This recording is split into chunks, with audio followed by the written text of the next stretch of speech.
يا أيها الذين آمنوا لا تتخذوا اليهود والنصارى أولياء بعضهم أولياء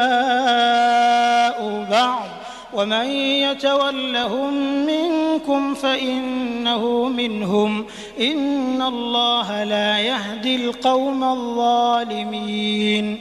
فترى الذين في قلوبهم مرض يسارعون فيهم يقولون نخشى أن تصيبنا دائرة فعسى الله أن يأتي بالفتح أو أمر من عنده فيصبحوا على ما أسروا في أنفسهم نادمين ويقول الذين آمنوا أهؤلاء الذين